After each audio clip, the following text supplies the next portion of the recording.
अगर हम वेदांती शास्त्रों को पढ़ते हैं तो वहां पर कहीं भी महिला को नारी से न न्यून बताया है और न अधिक बताया है। मेरी बात समझ में आ रही है कि नहीं आ रही? महिलाओं को पुरुषों से न न्यून कहा है, अरे बोलो न अधिक कहा है।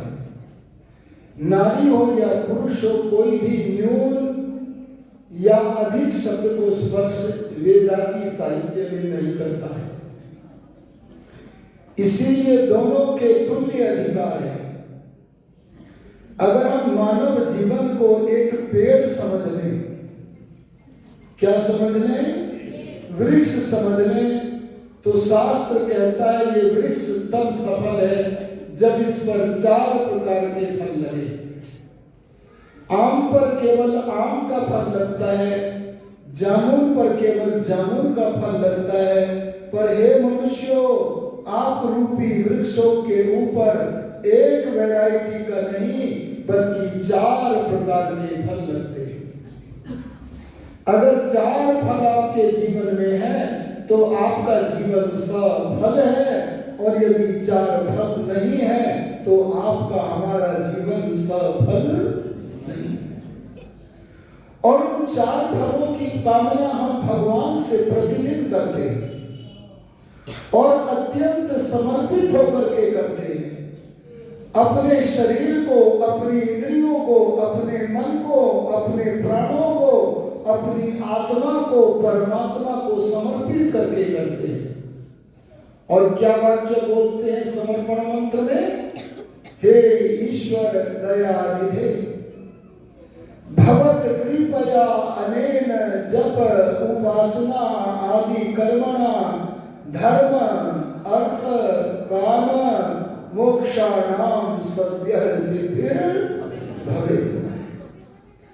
अगर हम सबको अपने जीवन को सफल करना है तो हमें इन 4 फलों के लिए आरंभ से लेकर अंत तक जो यात्रा चले, इसके लिए हमें प्रयत्न करना होगा। नारी जगत की यात्रा कन्या से प्रारंभ होकर अंबा तक चलती है। कहां से प्रारंभ होकर? कन्या से प्रारंभ होकर अंबा तक चलती है। देखो, जब हमारे यहाँ कन्या का जन्म होता है, अरे बेटी का जन्म होता है, तो उसे बोलते हैं कन्या। क्या बोलते हैं?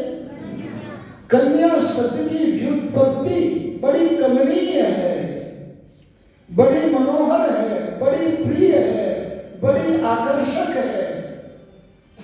यास्काचार्य से पूछा कन्या कस्मात्, बेटी को कन्या क्यों कहते हैं? तो यास्काचार्य बोले कमनेन आनीयत इति कन्या, जो बड़े प्रेम के साथ बुलाई जाती है, अरे उस बेटी का नाम बोलो क्या है? कन्या। आदरणीय गरिमा जी यहाँ होंगी कहीं, मैं देख रहा था जब उनको प्रोत्साहित किया जा रहा था, तो आदरणीय डॉक्टर आनंद जी के आंखों में गीलापन था। ये मैं देख रहा था। ध्यान देना, अगर किसी कन्या को देखकर उसके माता पिता के अंदर आंखों में गीलापन हो और उस गीलेपन के साथ जब कोई बिटिया को पुकारे, तो ऐसी बिटिया का नाम, अरे बोलो क्या है? कन्या। ये स्वाभाविक गुण भगवान ने कन्याओं में धरे। लेकिन पीछे का समय इतना गंदा आया, इतना गंदा आया, इतना गंदा आया कि कन्याओं के प्रति लोगों के भाव बदल गए। कैसे भाव बदल गए, मैं एक उदाहरण देकर के आगे बढ़ना चाहता हूं। हम जिस समय गुरुकुल में अष्टाध्यायी पढ़ते थे, अष्टाध्यायी किसी सामान्य व्यक्ति की लिखी हुई पुस्तक नहीं है। अष्टाध्यायी उस महापुरुष ने लिखी है जो तपस्वी था, अरे जो ऋषि था, सारे संस्कृत वाङ्मय को 3978 सूत्रों के अंदर बांध करके रख दिया। उस महान ग्रंथ का नाम है अष्टाध्यायी। अष्टाध्यायी का भाष्य करने का अवसर किसी पौराणिक विद्वान को मिला। अरे बोलो किसको मिला? वो बेटी कहाँ है? वो सुनीता जी कहाँ है? आप आगे आओ ना भाग के। ये नई नई जुड़ी ने पकड़ लेना, ये महिला मंडल पकड़ लो इनको, ये साधारण नहीं है। ध्यान देना, मैं आपसे कहना चाहूंगा, मैं आपसे निवेदन करना चाहूंगा कि जिस समय मैंने काशिका में एक सूत्र का एक उदाहरण पढ़ा, क्या उदाहरण था? उदाहरण था शोक करी। अरे बोलो बिटियाओ, क्या उदाहरण था? शोक करी। तो जो आर्य समाजी नहीं था, अरे जो वेदों का भक्त नहीं था, जो स्वयं को सनातनी कहता तो था पर सनातनी नहीं था, ऐसे विद्वान को जब काशिका प्रकाशिका लिखने का अवसर मिला तो उसने शोक करी शब्द के साथ में एक शब्द को अपनी ओर से जोड़ दिया और वो था कन्या। क्या लिख मारा? शोक करी कन्या। अर्थ क्या है? अगर शोक करने वाली दुनिया में कोई वस्तु है तो उस वस्तु का नाम बोलो क्या है? कन्या। ये ठीक है कि गलत? अरे बोलो ठीक है कि गलत? बस आर्य समाज को खंडन पसंद नहीं है। आर्य समाज को खंडन पसंद नहीं है। जब कोई विद्या का खंडन करके अविद्या को फैलाए, आर्य समाज स्वीकार नहीं करता। जब न्याय को समाप्त करके अन्याय को फैलाए, आर्य समाज पसंद नहीं करता। जब भाव को समाप्त करके अभाव को कोई फैलाए, आर्य समाज को बोलो वो पसंद नहीं है।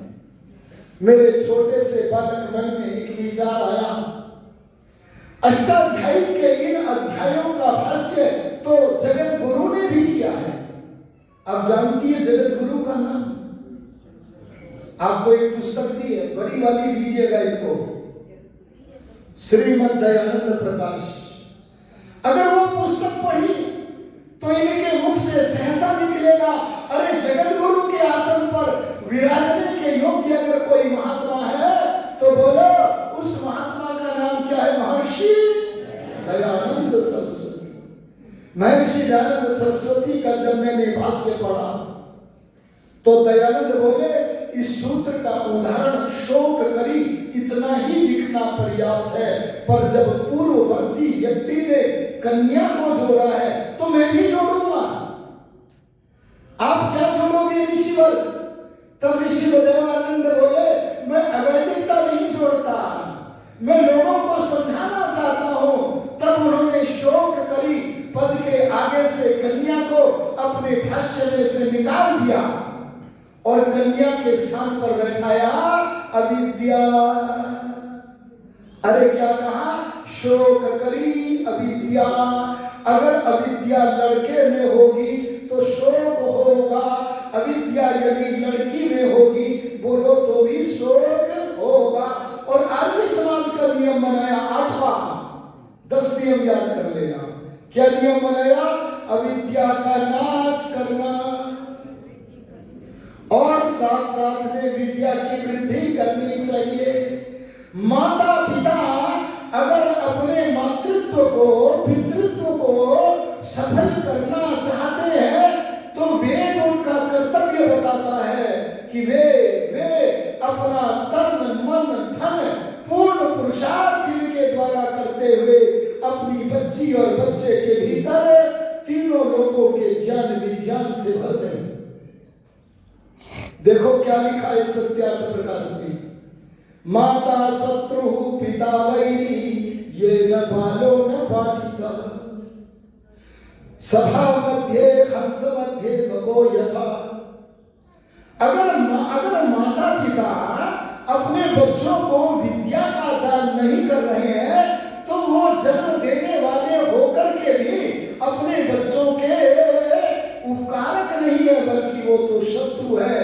पर वस्तुतः मातृत्व के दर्शन करने हो तो ऋषि दयानंद के शब्दों में समझो।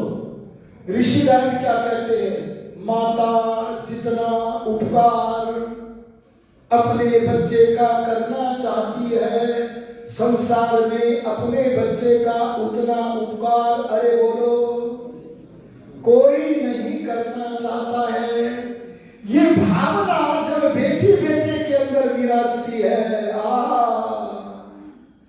वेद के मंत्रों में आता है, यम सवित पृथ्वी द्यौर तृतीय अंतरिक्षम सविधा प्रीणाति। तीनों लोकों के ज्ञान विज्ञान से जब हम अपनी बेटी की झोली को भर देते हैं तो वो बेटी चमकने लगती है। अरे बोलो, क्या करने लगती है? और जब चमकती है तो भगवान जी उस बेटी का नाम रखते हैं सूर्या। क्या नाम रखते हैं जी? अच्छा, सूर्या बेटी के लिए। अरे सूर्य की तरह प्रकाश माना बेटी के लिए। जैसे एक दो दिन के सत्संग में ही ये चमक करके सुनीता जी कहती हैं, आज से मैं हिंदू नहीं हूं, मैं आर्य हूं। बोलो, चमकी भी नहीं चमकी? अरे मेरी भी बातें खिल गई। मैंने कहा एक दो दिन के सत्संग में ये परिवर्तन आया। लोग न जाने कब से सुन रहे हैं, पर अपने नाम के सामने जाति सूचक शब्दों को लगा रहे हैं, उनमें परिवर्तन नहीं आ रहा है। पर ये निश्चित रूप से सत्य की आग्रही है।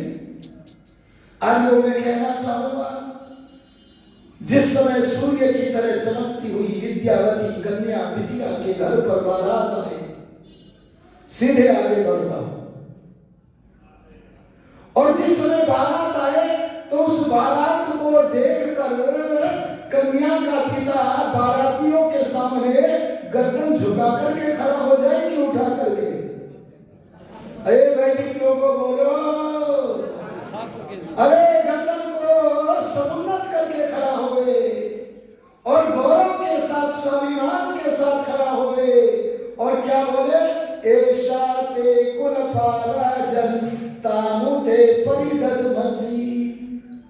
उस समय वेद का वाक्य बोले, ए राजा, राजा माने प्रकाशमान, अपनी आयु के बीच में के अपनी आयु वाले युवाओं के बीच में चमकने वाला, अपने गुणों से चमकने वाला जो है, उस श्रेष्ठता के कारण जिसे वर कहते हैं, उस वर को संबोधित करके कहे, ऐशा ते कुलपा राजन तामुते परिदत्मसी।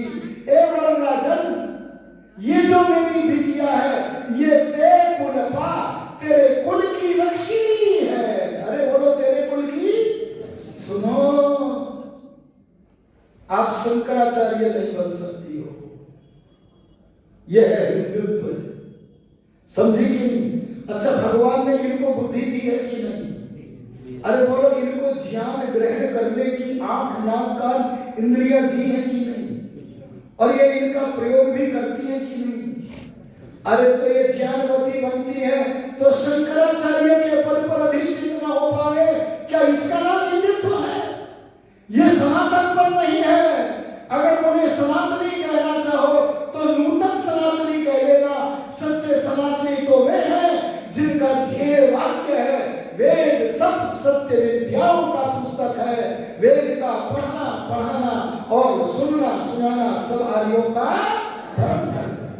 हम सनातनी हैं, सनातनी। सनातनी माने जो पहले भी था, अरे जो आज भी है, बोलो जिसका कभी विनाश नहीं होगा। उस तीनों कालों में एक सा रहने वाला जो सत्य है, जो कभी पुराना नहीं पड़ता है, हम उस विचारधारा को मानने वाले सनातनी हैं। ऐसी स्थिति में कन्याओं को विद्याओं के प्रकाश से प्रकाशित करके पिता वर महोदय को कहता है, अगवानी के समय कहता है, ऐसा ये जो मेरी बिटिया है, ये ते कुलपा, तेरे कुल की, अरे तेरे परिवार की, तेरे समूह की रक्षिणी है। इसे मैं तेरे कुल के उद्धार के लिए व्यवस्था के अनुसार समर्पित करता हूं। आगे यात्रा बढ़ती है, विवाह का समय होता है। ये सुनो वैदिकों, ए आर्यों सुनो, तुम हिंदुओं की चाल चलोगे तो काम न बनेगा। अरे जिस बिटिया को, जिस बेटे को गृहस्थ आश्रम में प्रवेश कराना है, उसे उसे उस आश्रम में समझा करके प्रवेश कराना चाहिए या बिना समझाए प्रवेश करा देना चाहिए? समझा करके कराना चाहिए। पर रात भर गाने नाच इनमें समय जाए तो जाए, वो वरमाला के समय और वो क्या पीछे खड़े होके फोटो खिंचवाने के समय, नाना आडंबरों के समय, चाहे समय जाए तो जाए। लेकिन हम किसी वैदिक विद्वान को विवाह के लिए तैयारी करके निमंत्रित, अच्छा अगर बैंड बढ़िया न मिले तो नगर में जाते हैं, अच्छे से बैंड को ढूंढ के लाते हैं। लेकिन विवाह संस्कार के लिए जो 2-3 घंटे के अंदर गृहस्थ आश्रम क्या वस्तु है इसे समझाने में समर्थ है, ऐसे आचार्य का पुरोहित के रूप में वर्ण नहीं कर पाते।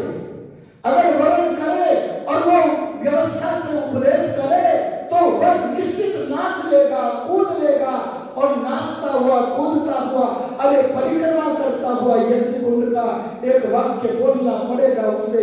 दयानंद गुरमाएंगे वो वाक्य, क्या? तामद्य गाथाम गास्यामि या स्त्रीणाम उत्तमम यशः। वो कहेगा आज से पहले तो मैं नारियों के बारे में उल्टी उल्टी बातें सुनता था। अरे तू क्या सुनता था? आज से पहले मैं सुनता था नरकस्य द्वारम किम एकम, दुनिया में इस नरक का दरवाजा कौन सा है? तो कौन था? नारी। आज से पहले मैं सुनता था, अरे आर्य समाज में आने से पहले मैं सुनता था, वैदिक धर्म को जानने से पहले मैं सुनता था दुनिया में किसी दुष्ट का विश्वास करना, लेकिन एक ऐसा है जिसका कभी विश्वास मत करना। बोलो वो कौन? विश्वास पात्रम न किमस्ति, विश्वास पात्र दुनिया में कौन नहीं है? बोलो उत्तर था नारी। पर आर्य समाज ऐसा नहीं कहता है। आप ऋषि दयानंद की सत्यार्थ प्रकाश नामक पुस्तक को पढ़ना, उन्होंने महर्षि मनु को उद्धृत करते हुए कहा है, क्या कहा? यत्र नार्यस्तु पूज्यन्ते। अरे जिस घर में बेटी की, जिस घर में बहन, जिस घर में माता, नारियों की पूजा होती है वहां दिव्य गुण, अरे बोलो क्या? दिव्य गुण, दिव्य वस्तुएं विराजती हैं। ये परंपरा हमें ऋषि दयानंद ने दी। ये जब सुनता है तो झूम करके कहता है मैं आगामी जीवन में नारियों की, किनकी? माता मदासा की, अरे माता कौशल्या की, अरे ब्रह्मवादिनी गार्गी की, ऐसी नारियों की उत्तम और यश से परिपूर्ण गाथाओं का वर्णन करूंगा। बोलो परिवर्तन आया कि नहीं आया? और विवाह के बाद पहला संस्कार जब होता है, विवाह के अनंतर गर्भाधान संस्कार, पुंसवन संस्कार, सीमंतोन्नयन संस्कार, उस समय नारी के लिए एक शब्द प्रयुक्त होता है, ऋषि दयानंद के दृष्टिकोण से होता है, और वो क्या? इदं धात्र्यै इदं नमः। क्या कहा? वो नारी गगन मंडल में विद्यमान आत्माओं में से, आत्मा तो अच्छी भी है और बुरी भी है। अरे अच्छे लोग मर रहे हैं कि बुरे भी मर रहे हैं? अपने पुराने शरीरों को छोड़कर अच्छे आत्मा भी जा रहे हैं, बुरे आत्मा भी जा रहे हैं, लेकिन उनमें से, उन आत्माओं में से अपने गर्भ में उत्तम आत्माओं के चयन की प्रक्रिया, संस्कार विधि जैसे ग्रंथों से सीख कर, समझ कर अपने गर्भ में दिव्य आत्मा का आह्वान करके 9 महीने तक उसका वर्धन करती हुई जो नारी है उसका नाम है धात्री। अरे बोलो क्या है जी? क्या छोटा सा नहीं? अरे भगवान तो ऐसी माँ है जो मुझे बाहर से खिलाती है, लेकिन माँ, सांसारिक माँ ऐसी है जो मुझे अंदर में गर्भ में भी खिलाती है और बाहर जन्म लेने के बाद भी खिलाती है। कितनी महत्वपूर्ण है। और उसके बाद वो नारी जन्म दे देती है तो उसका नाम है जननी। अरे बोलो क्या नाम है? और बच्चे का नाम क्या है? जनन। और जन को जनने के कारण नाम जननी है। पर मैं उपसंहार करना चाहूंगा, मैं जान रहा हूं समय पूर्ण होने को है। मैं उपसंहार करता हुआ कहूंगा, ए नारी, तेरा सौभाग्य जन पैदा करने मात्र में नहीं है, ये जन उत्पन्न करने का काम तो सारी जातियों में होता है।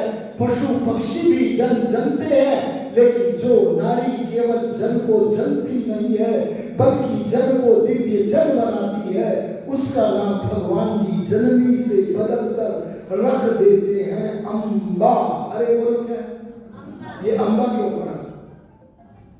आजकल की नारियां नहीं जानती।